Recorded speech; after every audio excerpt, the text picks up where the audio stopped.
Isang mapagpalang umaga po sa bawat isa sa atin.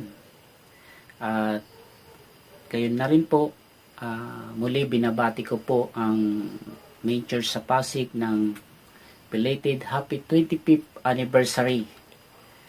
Purihin ang Panginoon dahil nakarating na po tayo sa ganong taon ng pagdiriwang, at dagan nga lamang may pagbabagong nangyari na hindi na po nangyari yung pagsama-sama natin kapag dinaraos po yung anniversary ng main na dati po ginagawa natin, pero ngayon hindi na nangyari dahil may pagbabago po na hindi natin maiwasan. Kumbaga, kaya nga talagang makikita mo na hindi lahat ng panahon ay pwedeng mangyari. Walang permanente. Ika nga sa mundong ito. Na kahit minsan ang buhay ng tao, di mo alam kung nasaan ka. Minsan, nasa ibabaw. Minsan naman, nasa ilalim. May pagbabago talaga. Kagaya po yung isang karakter sa Biblia na ang bilis sa isang iglap ay nabago po ang buhay niya, maging ang kanyang pamilya. Yung buhay po ni Job at ang kanyang pamilya. So, buksan po natin ang ating banal na kasulatan at pag-aaralan po natin kung paano biglang nabago ang buhay ni Job at ang kanyang pamilya. So, makibuklat po tayo sa banal na kasulatan na sa aklat ng Job. Dito po tayo sa chapter 2 verse 1 hanggang 13. Babasahin ko po mga kapatid. Samahan niyo na lamang po ako. Ito po siya. Muling humarap kay Yahweh ang mga anak ng Diyos, at naroon din si Satanas.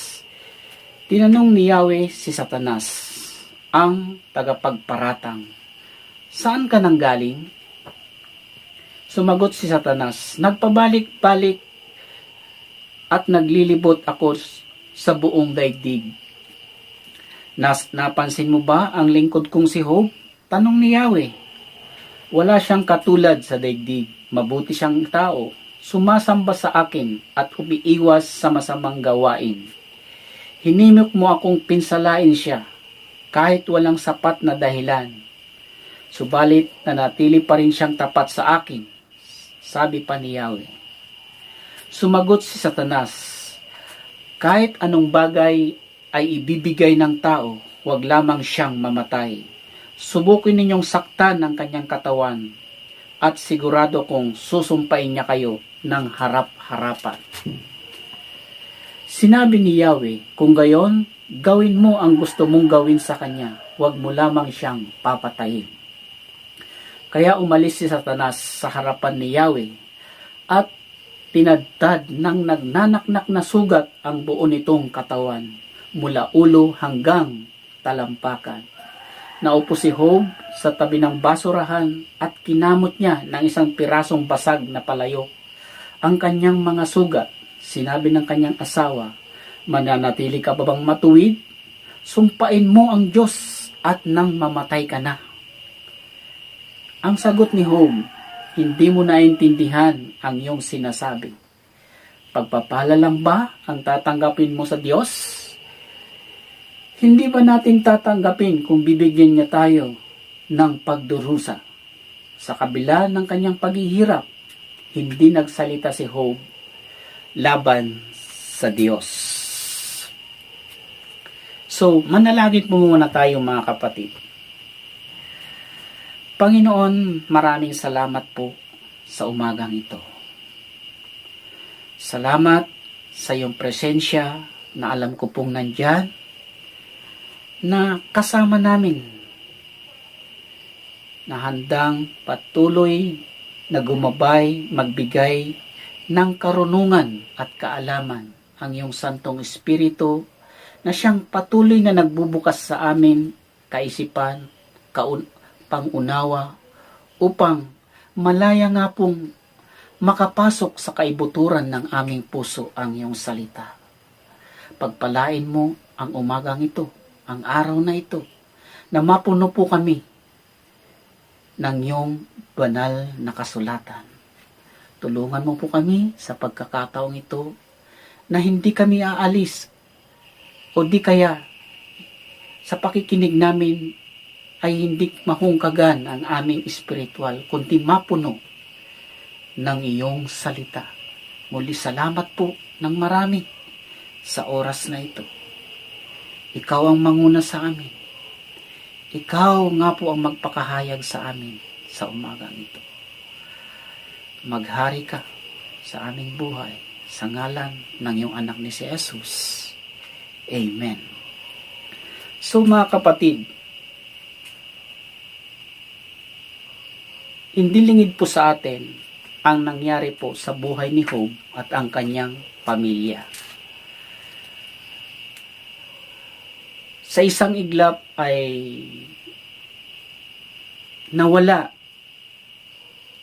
ang kanyang mga mahal sa buhay, ang kanyang mga anak, at pati na rin po yung pinagkukunan nila ng pangkabuhayan po nila. Sa isang iglap po yan, mga kapatid.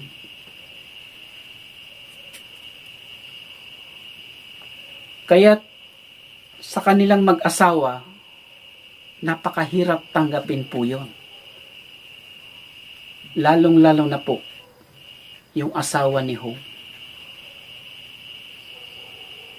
Nabiruin niyo po na sa isang iglap lang ay sama-sama po na nawala ang kanilang mga anak. Sa isang iglap at sasamahan pa ng kanilang lahat ng pangkabuhayan ay biglang nawala. So, ano kaya ang mararamdaman ng isang ama at isang ina? Lalong-lalo na po yung ina ng tahanan na makikita siguro yung ipipicture out po natin, yung makikita yung mga anak na nandun na nakaratay na tabi-tabi.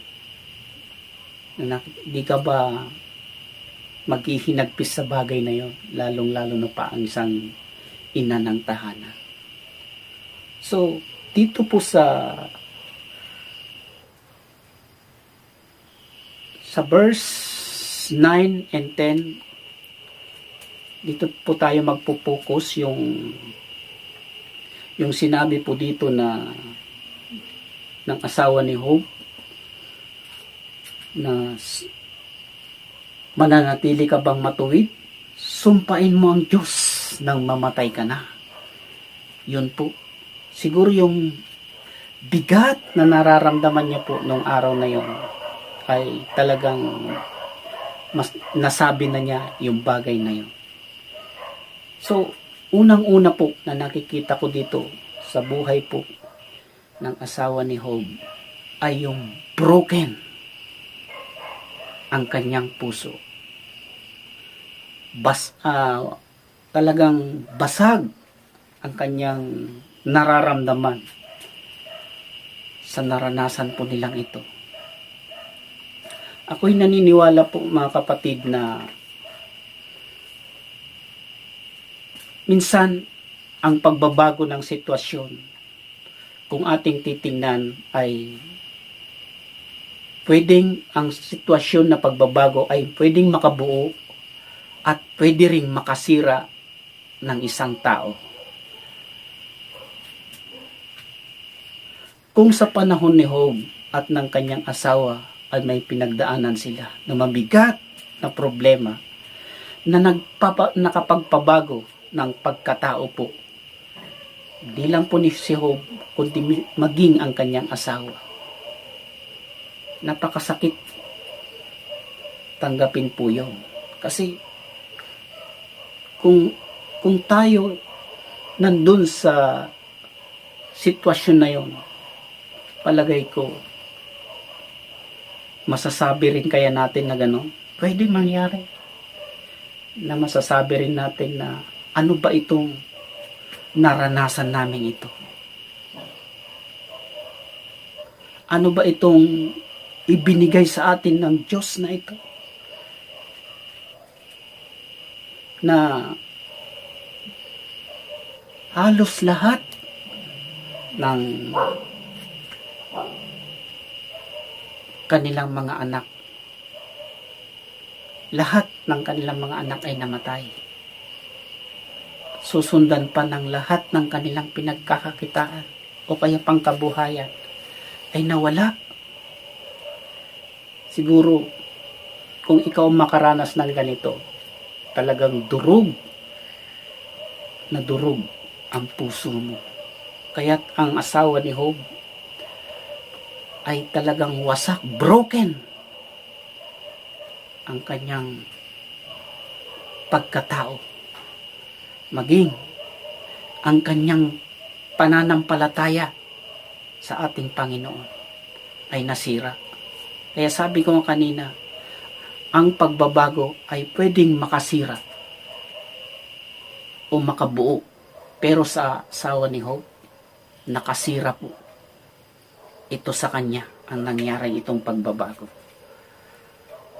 Now, kung ating titingnan mga kapatid, ay pwede rin pong mangyari sa ating buhay. Dahil sabi ko nga kanina, hindi lahat ay nandun tayo sa rurok ng tagumpay o hindi lahat ay nandun tayo sa ilalim. May pagbabagong nangyayari. Gaya po itong nangyayari po sa atin ngayon, sa panahon natin ngayon. Itong pandemya, di ba? Na dati-dati, ano ba yung mga buhay po natin? Pero biglang nabago ang lahat dahil itong virus po na hanggang sa ngayon ay hindi po nawawala, na parang lumalala pa nga ang mga bilang po ng infected.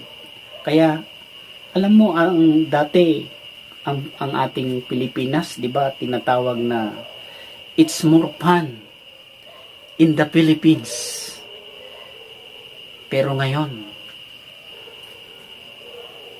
it's more pandemic in the Philippines. Maraming mga nakasanayan po tayo na naalis. Ito ba?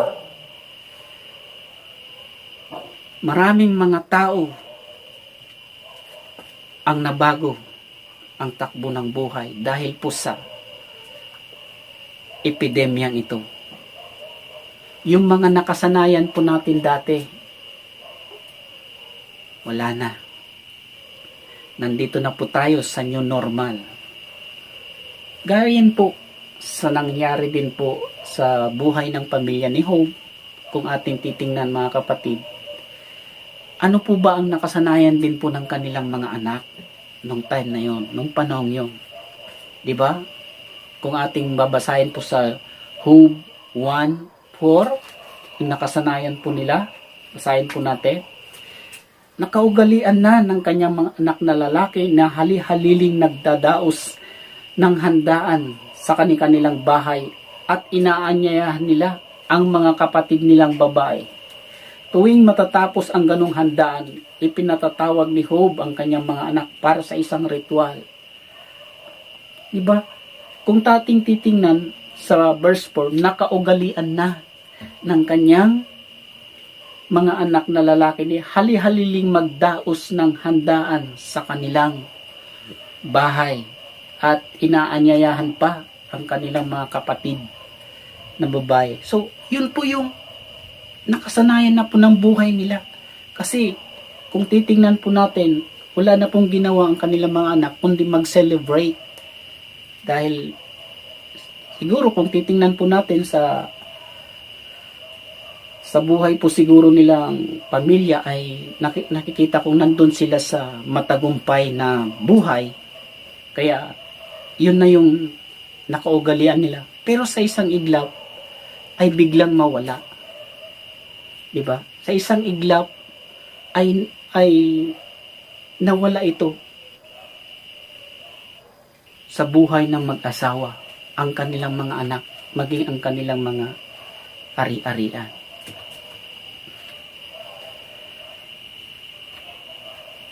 Tayo kaya, mga kapatid, kumusta rin na rin po ang pananaw natin nung time po na mag-lockdown?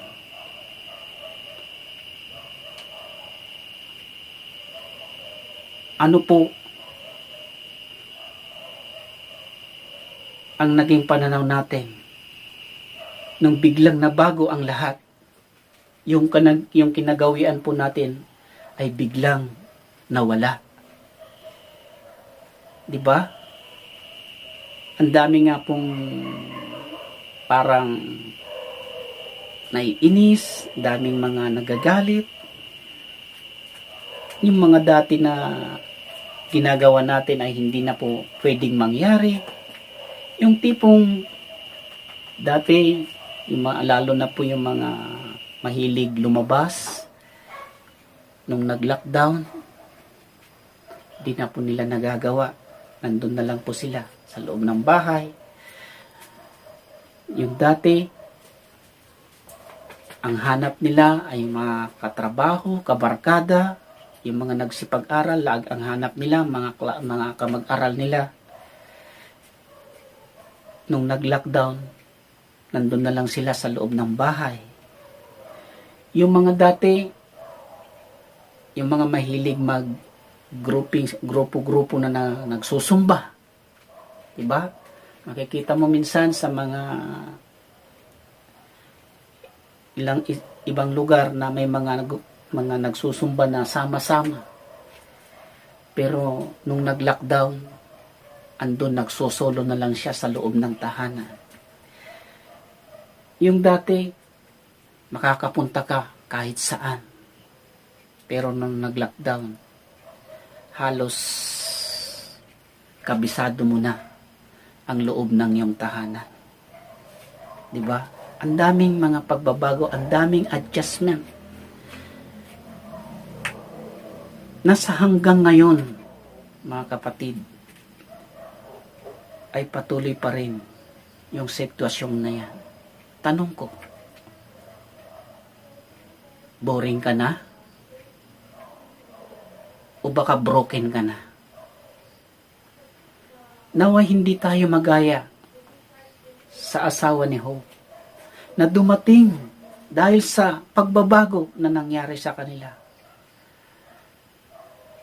ay sinisisi na rin niya maging ang Diyos.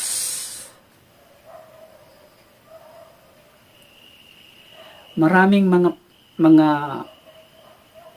broken na nangyari sa kanyang buhay.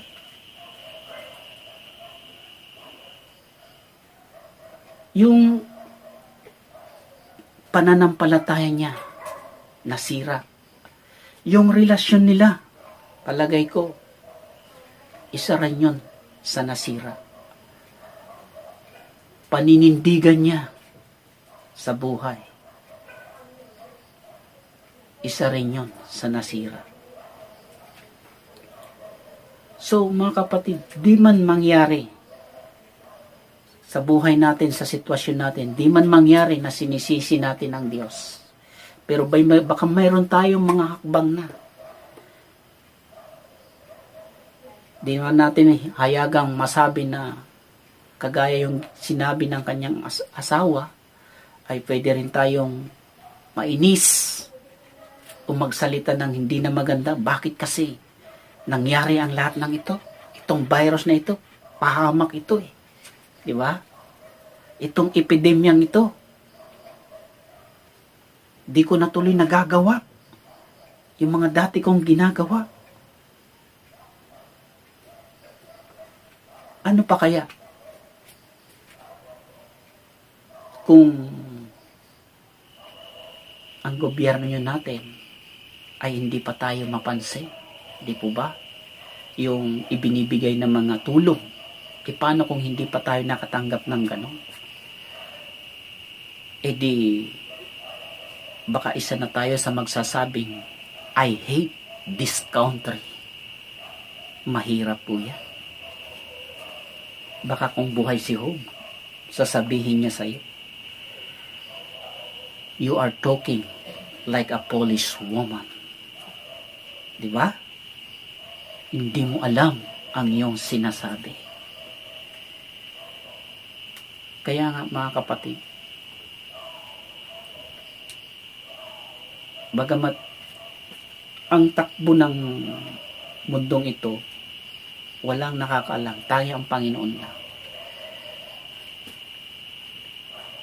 Lahat tayo ay hindi exempted sa mga nangyayari at mangyayari pa. Paano kung di ko naman ipinapanalangin, pero paano kung makaranas po tayo ng ganito? Actually, wala pa akong nabalitaang sa isang tao na ganitong sitwasyon ang nangyari sa kanila, kagaya sa buhay po ni Job. Wala pa po akong nabalitaan. Pero paano kung may mangyaring ganito? Hanggang saan kaya yung paninindigan mo, yung pananampalataya mo sa ating Panginoon? Di kaya magiging broken din yan? Diba? Pero titingnan po natin, kaiba naman kung sa asawa ni Job ay ganito ang nangyari. Broken siya. Pagdating naman kay Job ay whole. Lalong nabuo ang kanyang pananampalataya sa ating Panginoon. Hindi siya natinag sa pagsubok na nangyari sa kanila. Kaya nga sinabi niya dito sa chapter 10, shall we accept good from God and not trouble? Sabi ko, pagpapala lang ba ang tatanggapin mo sa Diyos? Hindi ba natin tatanggapin kung bigyan tayo ng pagdurusa? Nung una, sinabi ko na ang pagbabago ng sitwasyon, mga kapatid, ay maaring makasira o makabuo. Pero pagdating kay Job, mas lalong nabuo ang kanyang pananalig, pananampalataya sa Panginoon. Kung sa asawa ni Job ay nakasira sa sitwasyon, pero kay Job, mas lalo nga po itong nabuo ang kanyang pananalig at ang kanyang pagkatao. Minsan, kapag nakakakita ang mga tao ng ganitong may nararanasang mabibigat na problema, isip na nila, yan, nakagawa ng kasalanan niyan, kaya ganyan ang nangyayari sa kanya. Madalas po, mga kapatid, kapag may nakikita po tayo o nakikita silang nakakaranas ng mga pagsubok, palagay ko, ang tindi ng ginawa nilang pagkakasala yan. Kung babasahin po natin itong aklat ng Job, ganito po ang nangyari kay Job. Pinaratangan din po siya ng kanyang mga kaibigan. Na akala ng kanyang mga kaibigan ay may matinding ginawa si Job, kaya nakaranas siya ng ganito. Pero anong sinasabi po doon sa Job 1 verse 8? Sabi doon, napansin mo ba ang lingkod si Job? Sabi ni Yahweh kay Satanas, wala siyang katulad sa daigdig, mabuti siyang tao, sumasamba sa akin at umiiwas sa masamang gawain. Yan po di ba? walang pagkakasala si Job, pero naranasan ng ganito.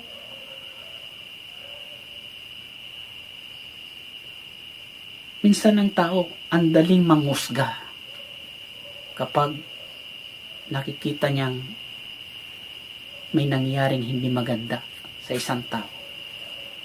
Sabi nga, trouble and sufferings are not merely punishment for sin. God's people, they may serve as a trial or as a discipline that culminate in a spirit gain. Hindi ba pwedeng pagsubok lang para maabot ang ating mga hinahangad? O di ba? Kagaya ng bata, may konting sinat, kakabahan na yung nanay, naku, may sinat ang anak. Di ba pwedeng minsan yung mga sinat na yan ay lagnat laki lang ng bata? Di ba? Di ba pwedeng mangyari na sa buong mundo ngayon ay yung pandemic na naranasan natin ay pinangyari ng Panginoon yan upang ihanda tayo sa mga plano ng Diyos para sa mga hinaharap nating pagpapala, kaharapin nating pagpapala, di ba? So, pwede pong mangyari yun. Sa nangyayari sa ating na problema, mga kapatid, nasa atin po yan kung paano natin harapin. Kung patatangay ba na ba tayo? O maninindigan pa rin tayo sa tama? Kung tutuusin, sabi ko nga kanina, wala pang nakaranas na tao yung naranasan ni Job dito. Wala pa akong nabalitaan. Pero ngayon, ang mga Kristiyano,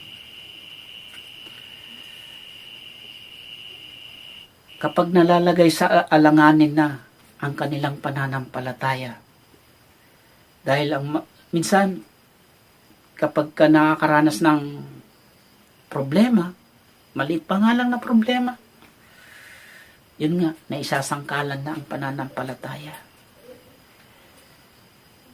Minsan, may mga Kristiyanong mariringgan mo ng ganito. Ahanin mo ang pananampalataya.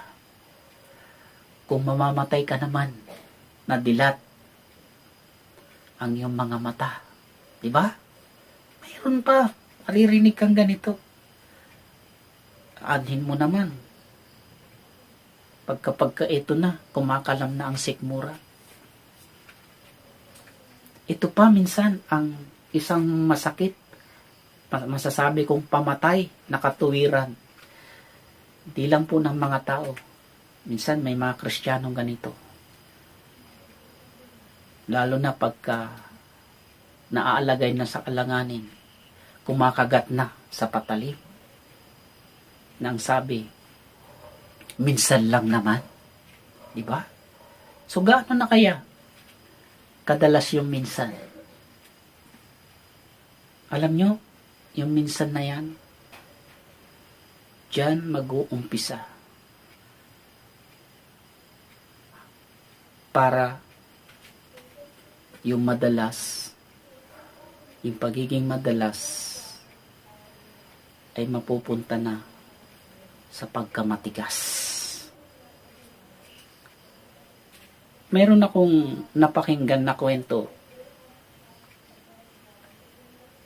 about sa kwento ni Manny Pacquiao. Yung pusa at ang maya.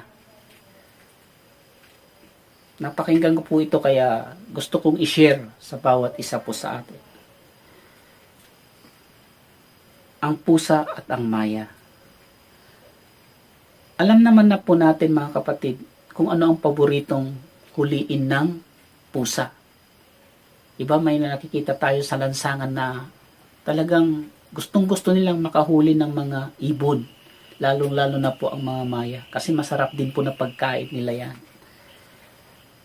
Ang mahirap, ang maya, hindi niya paborito yung pusa. Pero ang pusa, talagang paborito po din po nila ang mga maya. So dahil gusto nga ng pusa, ang Maya,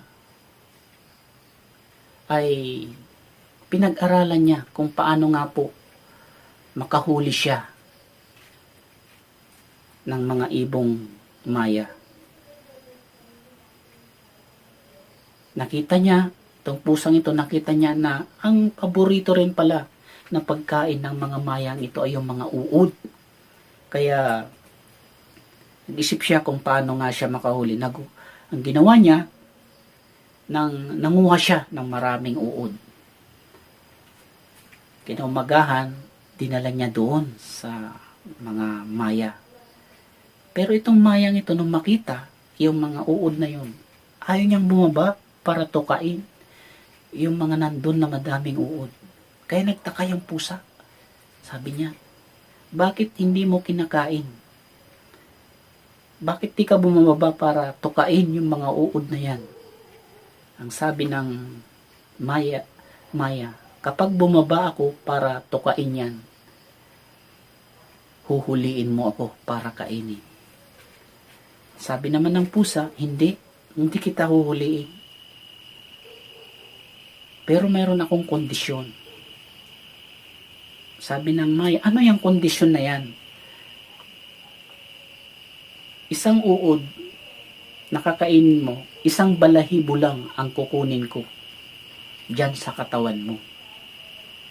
Nag-isip yung Maya.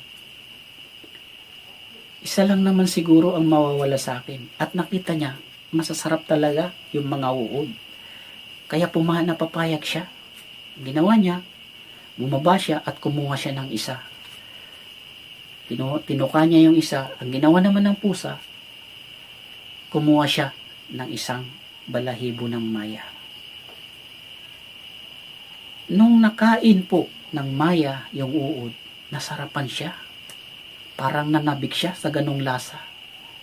Kaya umulit siya. Kumuha siya ulit ng isa. So, ang ginawa rin ng pusa, kumuha ulit din ng balahibo ng Maya. Yung paulit ng pagkuha ng Maya ng uod, na ganun din ang pagkuha ng ginawa ng pusa sa balahibo ng Maya. Hindi na po namalayan ng Maya na paubos na ang balahibo niya. At yung pagkakataon yun, hindi na makalipad ang Maya. At yun na rin po ang pagkakataon na dinakma siya ng pusa dahil hindi na siya makalipad. Alam niyo mga kapatid, napaka-simple nga yung kwento. Malaking kapupulutan natin ng aral na masasabi natin na minsan, yung minsan lang, yung isa lang, minsan nadadalawa. At kapag nasasarapan na tayo, yung pala, napain na tayo sa kumunoy. Gaya po ng Maya, hindi niya namalayan, wala na pala siyang balahibo. Tayo, pag hindi tayo nagiging aware sa ating mga ginagawa, hindi tayo nag-iisip sa mga binibitawang salita, baka nahuhok na po tayo o kaya nalalagay na tayo sa balag ng alanganin, lalo na po ang ating pananampalataya. Yung minsan nagiging madalas hanggang sa makasanayan mo na. Yung pala, trap ka na. So ang maganda sa buhay ni Job, hindi pa rin siya natangay. Hindi pa rin siya natrap ng kaaway. Kahit na buong mula ulo hanggang sa talampakan na ang nagnanaknak sa kanyang mga sugat, never pa rin siyang natrap ng kaaway. Never pa rin niyang itinakwil ang Diyos sa kanyang buhay.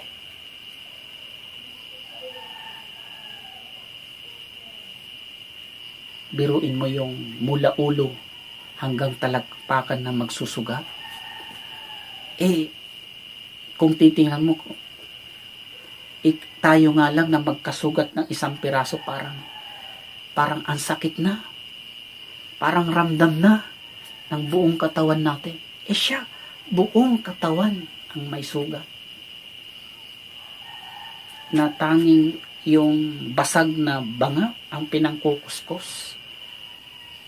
Para lang siguro hindi na yung kamay ang pinangkakamot niya, yung basag na banga. Dahil siguro sa kirot, hapdi, nararamdaman niya. Biruin mo kung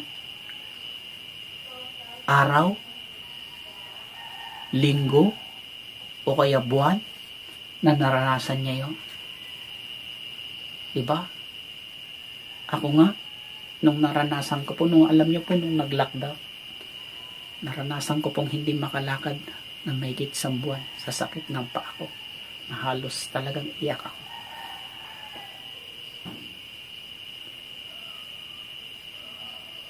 Yun pa lang na bagay na yun. Talagang, ewan ko, nakakaramdam ka ng inis.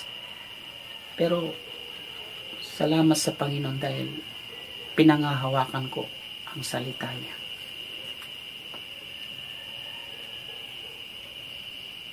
Kung sa asawa ni Job, mga kapatid, ay nagkaroon ng broken para mawala siya sa Panginoon. Kay Job naman, ay nagkaroon ng pagkabuo. Yung pananalig niya sa Panginoon. So sa pangatlo, anong lesson ang mapupulot natin dito? Yung sinabi ni Job po dito, shall we accept good from God and not trouble? Diba? Ang ganda yung binitawan niyang salita. Pagpapala lang ba ang gusto natin para sa Panginoon? Paano kaya kung hindi pagpapala na ang binigay? Yes, Lord ba? Kapag may blessing? Paano kung problema? Hindi na praise the Lord. Erase the Lord, di ba? Ito pong nararanasan natin. Hanggang ngayon. Hindi natin alam kung hanggang kailan ito mawawala. Hindi natin alam kung hanggang kailan ito matatapos. Pero, mga kapatid, sa gitna ng nararanasan nating problema, dapat alam nating sumabay, lumaro sa gitna ng unos. Alam nyo yung puno ng kawayan, kapag dumarating ang malakas na hangin, kapag dumarating yung malakas na hangin, anong nakikita mo sa itsura ng kawayan? Marunong siyang lumaro sa unos. Nagbe-bend siya. Nilalaro niya lang ang kanyang katawan. Yumuyuko lang siya para hindi siya mabalit, hindi siya bumigay. At sinasamahan pa niya ng awit, diba?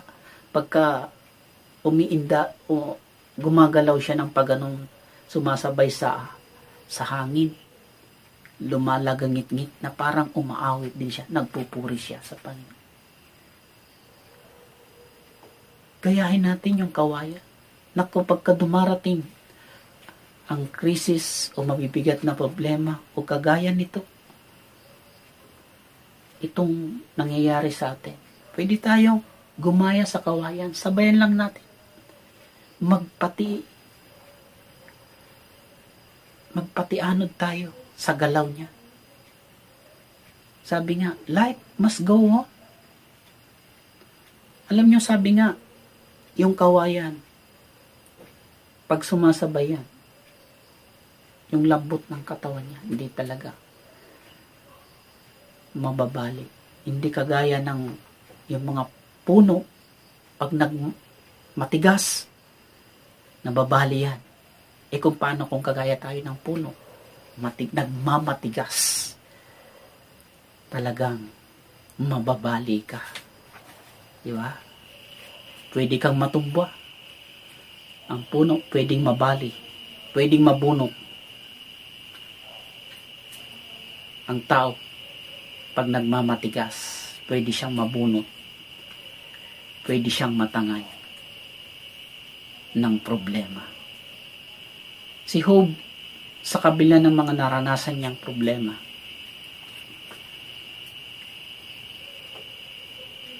di siya nagaya ng kanyang yung asawa niya. At si Job naging pagpapala rin po para sa iba.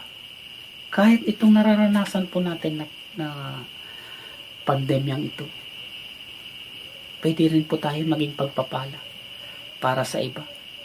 Diba? Kaysa naman magmumukmuk ka sa isang tabi, pwede kang kagaya ng mga ginagawa ng mga kabataan. Ano bang ginagawa nila? Para maging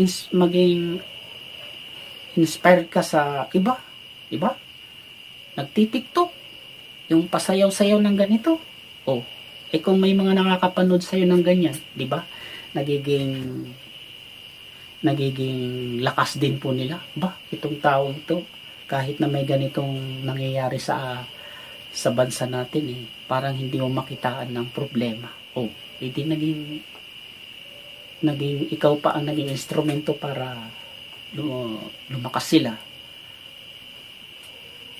How much more pagka ang salita na ng Panginoon ibinahagi mo sa kanila. Amen po. Alam niyo itong mula nung nagsimula yung lockdown, mga kapatid,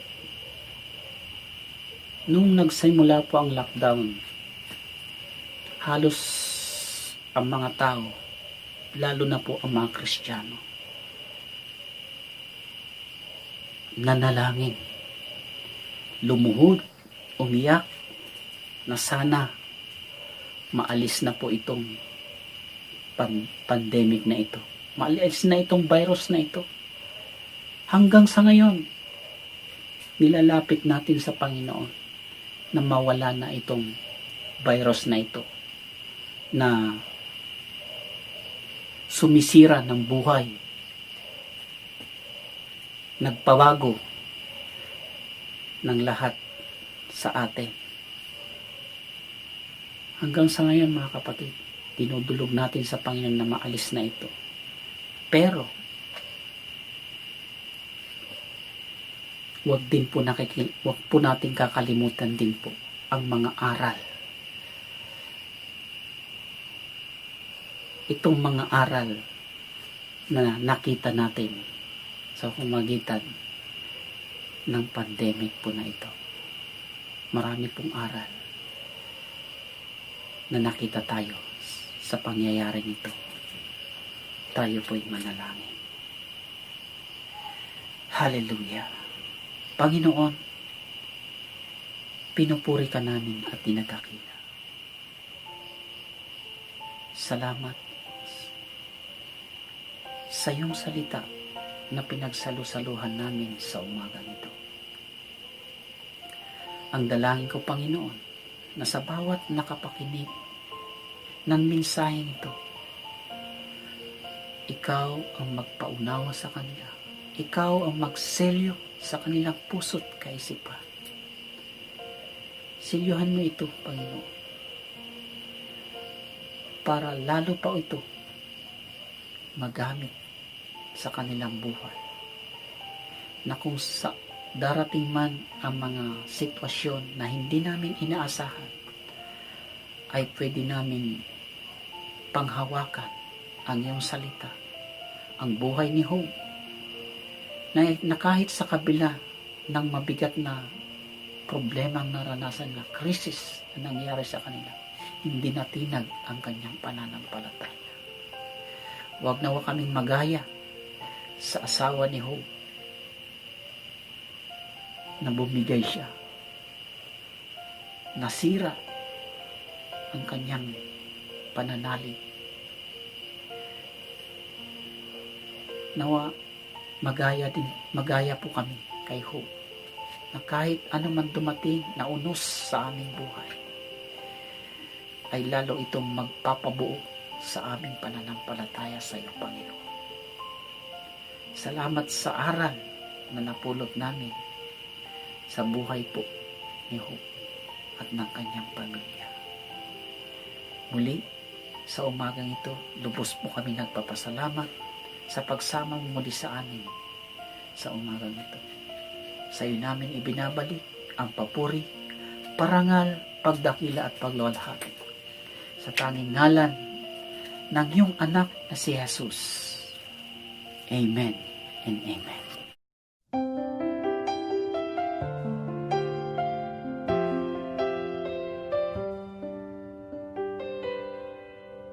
A little boy of 13 was on his way to school. He heard a crowd of people laughing and he went to take a look. Thousands were listening to the stories of one man. He spoke with such wisdom, even the kids could understand. The hours passed so quickly, the day turned into night.